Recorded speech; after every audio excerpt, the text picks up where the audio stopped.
All right, our last storyteller for the evening hardly needs any kind of introduction at all. Here, you are as close to fame as Vancouver has, right? There's just not fame here, but you are, right? When I say MLY, who do you think of, right?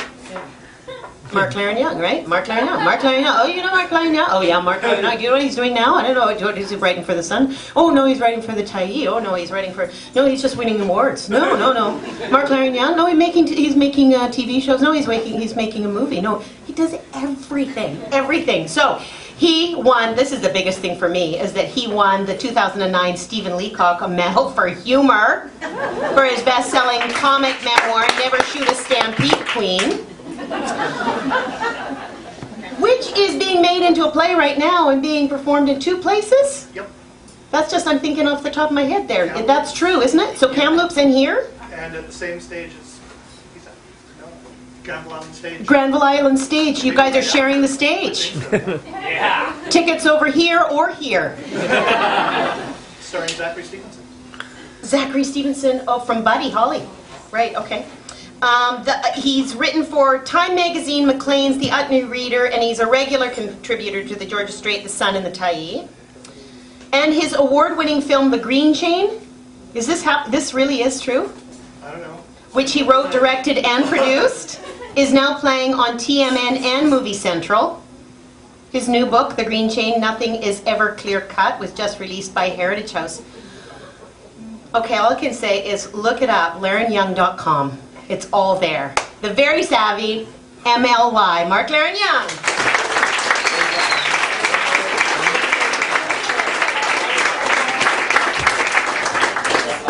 All I could think of was I really want to change the second half of my last name to Dominguez. I just love the sound of that, Leiren Dominguez. That was so cool.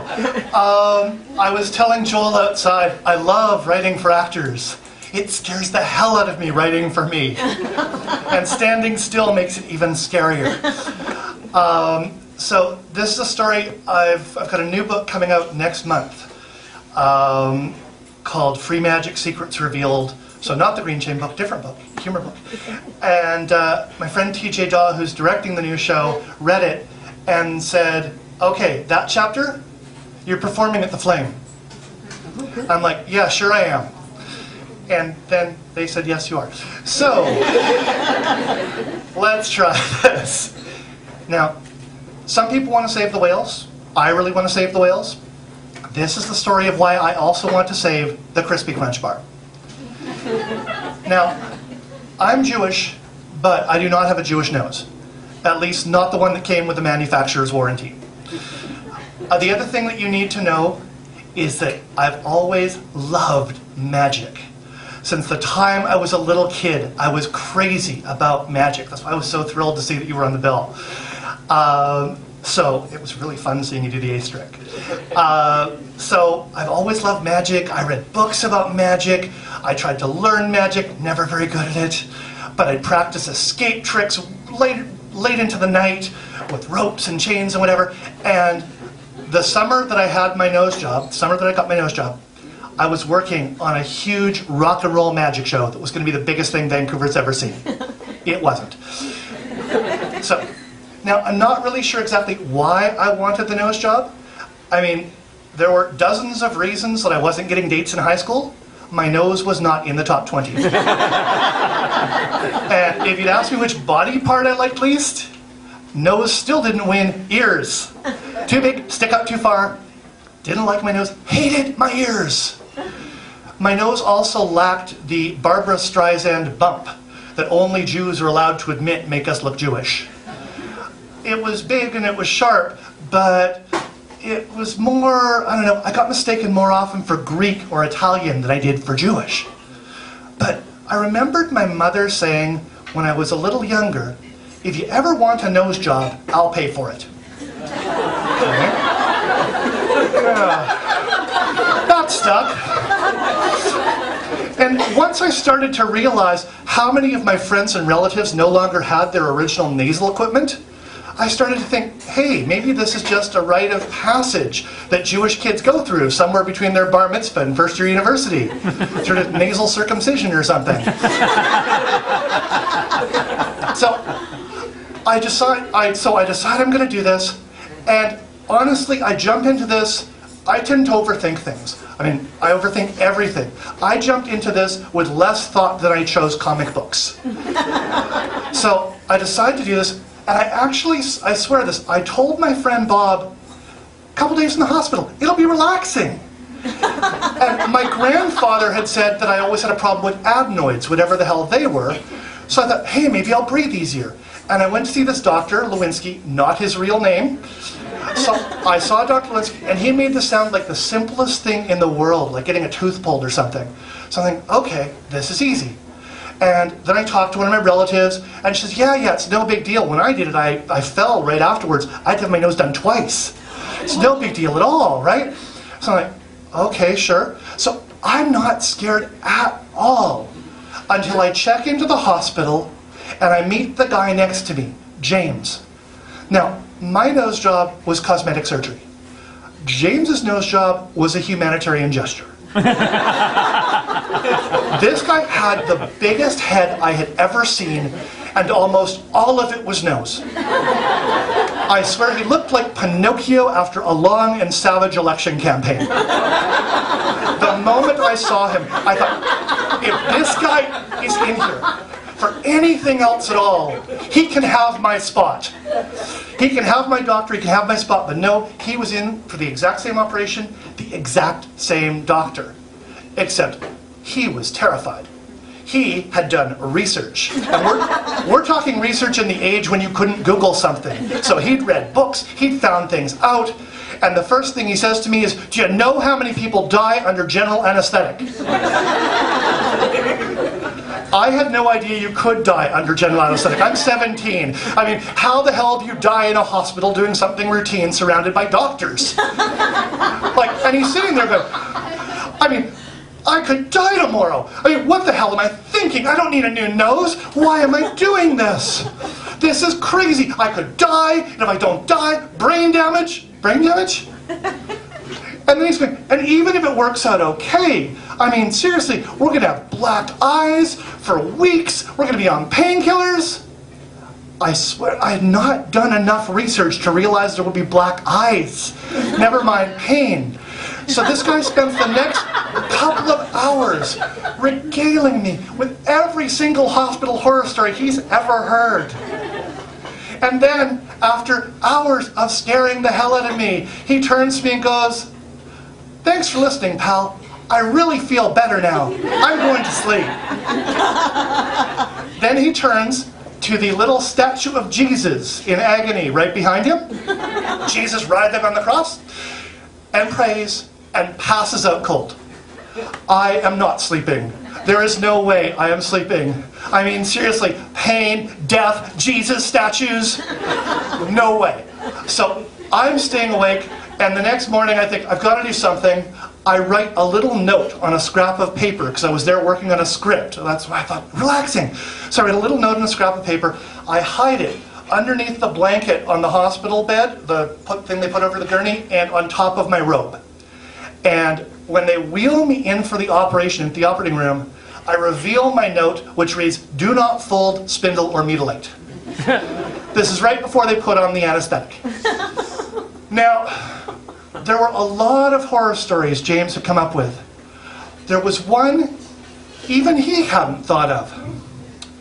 Just after they started the operation, I woke up.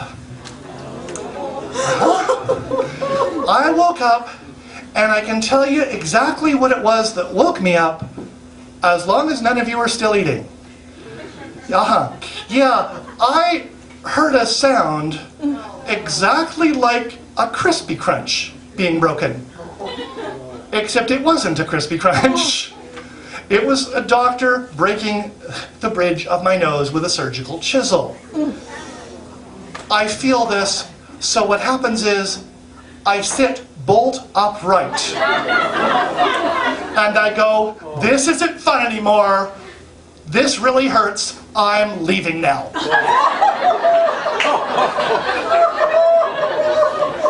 Everybody screams. People are grabbing my arms and legs. They are wrapping my arms and legs and in these restraints. But I do just like I've practiced since I was a kid. And I twist my arms around and I twist my wrists around. And then they stick the mask on my face and I pass out. Sort of. I hear everything. I feel everything. But I can't move. Until the doctor says, that's it.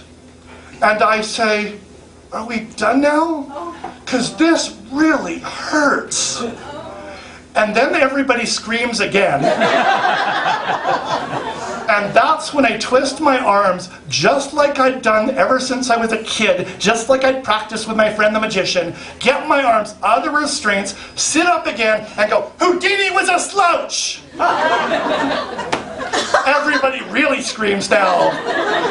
And finally, I pass out. They take me back to the room. I wake up, and James is not there. And I'm starting to worry about him, because I'm thinking, if I can wake up under general anesthetic, this guy could die. His face was all nose. Finally, they wheel him back, and even with the mask over his face, like even with the bandages, he still looked better. His face no longer looked like it belonged in a toucan. And I'm thinking, I'm just about to congratulate him when the nurse realizes I am awake and doses me on morphine or whatever they had me on so I'd pass out, because I think once you try and escape from the hospital in the middle of the operation, they get nervous. Now, James was wrong. I got really lucky. I didn't get any black eyes. I don't particularly remember being on painkillers for more than a day or so. But when I got out, nobody noticed. I go see friends and they go, new glasses? Contact lenses? You get a haircut? And then my friend, the actor, takes one look at me and goes, nice nose job. Did it hurt? And I'm thinking, how does he know? Because now I'm getting used to people not noticing. He goes, yeah, I went out with Sherry Charco, also not her real name, in grade 11. And she got a nose job, and her nose looks exactly like yours. Turns out that not only had she had a nose job, we had the exact same doctor, and he had a signature style. So if someone tells you that all Jews in Vancouver look alike, they may not be being anti-Semitic. They may just have noticed we all have Dr. Lewinsky's nose. A few months after that, I'm on vacation. I got to go to Honolulu to look after my grandparents with my brother.